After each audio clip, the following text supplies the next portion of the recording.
लवकरच येईन बाळा. तू तुझी काळजी घे. ठीक आहे मम्मी. टप्पूचे पप्पा, मी फोन ठेवते. बहुतेक कोणीतरी आलाय घरी. अरे 1 मिनिट, त्याला सुंदर बघेल ना. तू जरा बोल ना आमच्याशी. बापूजींशी बोल बरं. सुनबाई, कशी आहेस बेटा? हा बापूजी, मी ठीक आहे. तुम्ही कसे आहात? मी पण ठीक आहे. ठीक आहे बापूजी, बबिताजी जवळच आहेत. हो हो. हाय दया वहिनी, कशा आहात तुम्ही? हॅलो बबिताजी. तुम्ही लवकरात लवकर परत या प्लीज. हो हो बबिताजी, मी लवकरच येईन. दया वहिनी, किती दिवस झाले तुम्हाला बघून. पप्पा, मम्मी बरोबर व्हिडिओ कॉलवर बोलूया ना. अरे हो. नाही नाही, व्हिडिओ कॉलवर नाही बोलता येणार. का? अरे सांगितलं ना एकदा, नाही होऊ शकत म्हणजे नाही होऊ शकत. अगं पण का? ते आईने नाही सांगितलंय. सासूबाईंनी नाही सांगितलंय? का? मोबाईलचा कॅमेरा तुटला आहे म्हणून नाही सांगितलंय.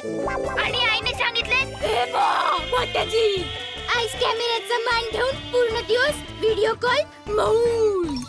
दया वहिनी, तुम्ही भैलूच्या मोबाईल वरून व्हिडिओ कॉल करा. बबिताजी, इथे भैलू, बका, सुंदर कोणीच नाहीये. टप्पूचे पप्पा माझ्याशी बोलत होते ना, तर ते सगळे लाजून दूर निघून गेले. हाय, आले. टप्पूचे पप्पा, मला आई बोलवते. मला जावं लागेल. मी फोन ठेवते. अगं पण सासूबाईंच्या बोलवण्याचा आवाज तर ऐकू आलाच नाही. आईने कोणाने बोलवलं ना. मग तू एवढा जोरात ओरडून का सांगते आहेस? जसं की तू छतावर आहेस आणि आई खाली उभी आहे.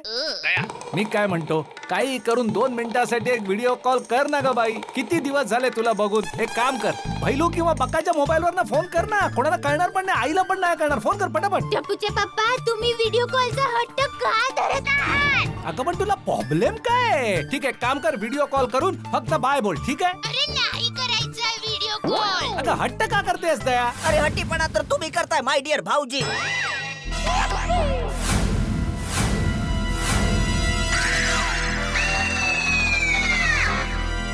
दया, तू सुंदरच्या आवाजात का बरं बोलतेस? का सुंदर तूच दयाचा आवाज काढत होतास? होय भाऊजी.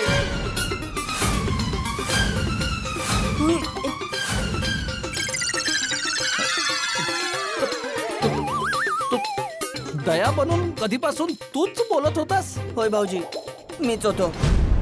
म्हणजे दया समजून मी सुंदर बरोबर रोमॅन्टिक गप्पा मारल्या. कोकिळा आणि कावळा.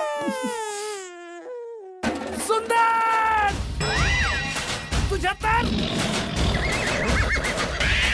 अरे दयाच्या आवाजात बोलताना तुला लाज नाही वाटली? इतक्या दिवसांनंतर आम्ही दया बरोबर बोलून किती आनंदी होतो, आणि तू दयाच्या आवाजात आमच्याशी बोलून आमच्या भावनांबरोबर खेळलास. हो हो सुंदर बेटा, हे तू फारच चुकीचं वागलायस. तुझ्याकडून ही अपेक्षा नव्हती. बघा ना बापूजी, मला माफ करा, पण माझा नाईलाज होता म्हणून मी हे सगळं केलं. सुंदर भाऊ, एवढा कसला नाईलाज होता? कसला नाईलाज? सॉरी टू से, बट इथे काकाजी, जेठाजी, टप्पू दया बहिणींबद्दल खूप इमोशनल आहेत. बघा ना. मला माहित आहे बबिताजी, पण खरंच माझा नाईलाज झाला. नवरात्री आहे, ताई आई बरोबर यात्रेला गेलीये आणि भाऊजींनी हट्ट धरला की ताई बरोबर बोलायचंय म्हणून. तुम्ही सांगा बरं, मी काय करायला हवं होतं?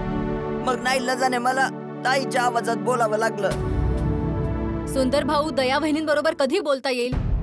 अरे बबिताजी, बोलणं वगैरे गेला उडा. तू आधी मला सांग, दया परत मुंबईला कधी येते? ताई लवकरच येईल भाऊजी. तारीख सांग मला. सुंदर भाऊ, दया बहिणी भेटल्या ना की प्लीज त्यांना लवकर मुंबईला यायला सांगा. आम्हाला त्यांची खूप आठवण येते. हो लवकरच येईल. माझ्या मोबाईलची बॅटरी कमी आहे, मी फोन ठेवतो बरं का. हॅपी नवरात्री. नाही थांब.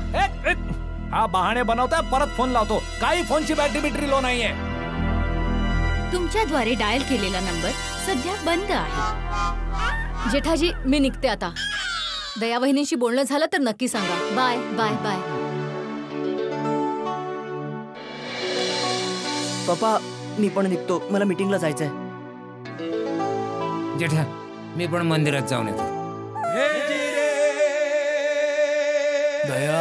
दया कधी येणार तू? नवरात्री आली तरी तू नाही आलीस ना. तुझ्याशी बोलणं होऊ शकलं. हो ठीक आहे, काही हरकत नाही. मेहता साहेबांशी बोलणं झालं माझं आता. ते आता मीटिंगला नाही येऊ शकत आहे कारण त्यांच्या घरी पाहुणे आले. तर जेठालाल कुठे? हा, त्याचा ना फोन आला असेल ना मेसेज आला असेल. नाही ना मेसेज आला ना स्वतः आला. मी थोड्या वेळापूर्वी त्याच्या घरी गेलो होतो हे सांगायला की 10 वाजता मीटिंग आहे, वेळेवर ये. पण नाही, भाऊसाहेब झोपले होते. दयावहिनींच्या स्वप्नात ठरवले होते. स्वप्नात पण लाईफ पार्टनर. ओ यारो, यावरूनच कळते आपले जेठाप्रा आणि दयावहिनींच्या मध्ये किती प्रेम आहे ते. नाही ते ठीक आहे सोडी, पण 10:15 पर्यंत जर जेठालाल नाही आला तर आपण मीटिंग सुरू करूया. आणि 10:15 वाजायला फक्त 3 सेकंद बाकी आहेत. 1, 2, 3 मीटिंग सुरू. अरे एक मिनिट भिडे अंकल, तुम्ही आमच्याशिवाय मीटिंग सुरू केली? हो, जर ही गोष्ट आमच्या कॉलेजमध्ये समजली तर काय इज्जत राहील आमची? अरे मुलांनो, कॉलेजमध्ये किंमत अभ्यास करून कमावतात. अरे पोपटलाल, गोली चेष्टा करतोय. बरं चला बसा आता सगळे बसा. हा टप्पू, तुमच्याशिवाय मीटिंग सुरू केली असं म्हणत होतास ना, पण तुझे वडील जेठालाल चंपकलाल गढा अजूनही आलेले नाही. भिडे अंकल, पप्पांचा विषय आहे ना, मग तुम्ही पप्पांशीच बोला. टप्पूला मध्ये ओढू नका. अरे च्या, हे तर उलटच झालं. आजपर्यंत भिडू जेठाप्राकडे टप्पूची तक्रार करायचा आणि आज टप्पूकडे जेठाप्राची तक्रार करतोय. आणि तुम्हाला पप्पांची तक्रारच करायची आहे ना, तर टप्पूला या मीटिंगला नाही थांबायचं. मी चाललो. थांब टप्पू. काय भिडे अंकल, तुम्ही टप्पूला नाराज केलं. आम्हाला पण मीटिंग मध्ये बसायचं नाहीये. चला रे. काय झालं? बसा खाली बसा. बसा बसा. ही आगाऊ कार्टी सगळी विचित्र अवस्था आहे माझी. मी काही केलं नाही, माझी चूक नाही, सगळे मलाच ऐकवतात. आज मारम, तू मीटिंग चालू कर. आणि तू आज ना तुझ्याबद्दल न सांगताना आजची मीटिंग का बोलवलीस ते पटकन सांगा लगेच. हा, तर मुख्य मुद्दा असा आहे की नवरात्री सुरू होणार आहे. टप्पू सेना आणि महिला मंडळ यांनी त्यांच्या पद्धतीने नवरात्रीची सगळी तयारी केलेली आहे. नवरात्रीचे कपडे घेतलेले आहेत आणि यावेळेचं खास आकर्षण असणार आहे की टप्पू सेनेने सगळ्यांसाठी लाइटिंग वाल्या दांडिया आणलेल्या आहेत. आणि महत्वाचं, या वेळेस बँड आणि सिंगर दोन्ही पण जबरदस्त आहे. सिंगर्स आणि बँड दोन्ही भारी असायलाच पाहिजेत, कारण महिला मंडळाने यावेळी साल्सा गरबाची तयारी केली आहे. साल्सा गरबा तर जोडीने खेळतात ना, मला तर जोडीच नाहीये. मी कसं काय खेळणार? हा गरबा तुम्ही कॅन्सल करून टाका. सालचा गरबा एकट्याने पण खेळता येतो. अच्छा, मग ठीक आहे. मग तुम्ही मला शिकवाल ना कसं एकट्याने खेळायचा तो? नक्की शिकवेन. भिडे भाऊ, साल्सावरून पुढे सरका ना, मुख्य मुद्द्यावर या. हा, तर मुख्य मुद्दा हा आहे मीटिंगचा की तुम्हाला सगळ्यांना माहितच आहे की गोकुळधामची नवरात्री खूप फेमस आहे. इथे बाहेरून कित्येक लोक बघायला आणि खेळायला येतात. तर यामुळे बऱ्याचदा काय होतं की आपल्यालाच कम्फर्टेबली खेळता येत नाही. तर हे सगळं अवॉइड करण्यासाठी माझा एक सल्ला आहे की बाहेरून येणाऱ्यांसाठी आपण एंट्री फी का ठेवत नाही, 100 रुपये. ओ भिडू, तू देवीच्या कार्यक्रमासाठी पैसे घेणार काय यार तू? अरे भक्तांना आनंदाने देवीची भक्ती करू दे ना. आणि पैसे जर का कमी पडत असतील तर मला सांग, सगळा खर्च मी करेन. होय भिडे अंकल, पैसे तर स्पॉन्सरशिप मधून पण मिळतील. अगदी बरोबर आहे. मुद्दा पैशाचा नाहीये टप्पू, मुद्दा आहे सेफ्टीचा. अरे भिडे, तू का मीटिंग माझा बदला घ्यायला बोलवलीस का रे?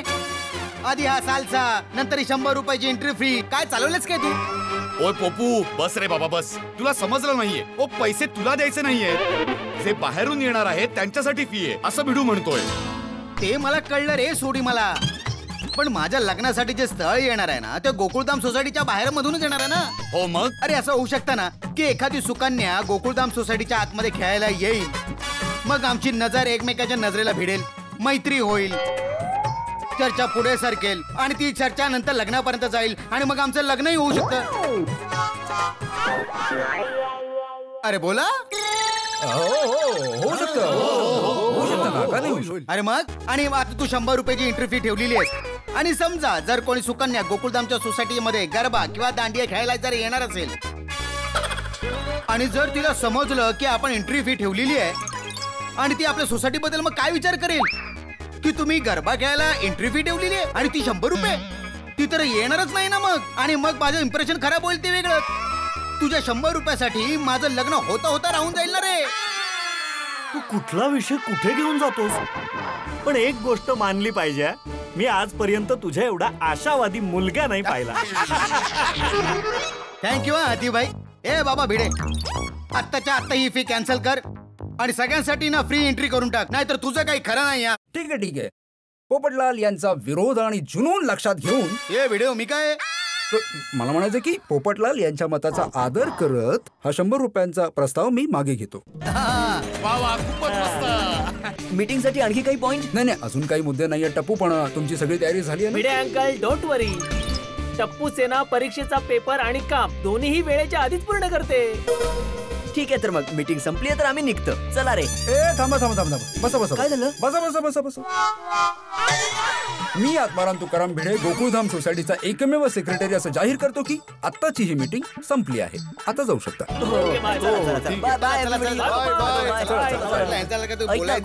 चला मीटिंग तर संपली, आता आपण पण घरी जाऊ. अरे एक मिनिट.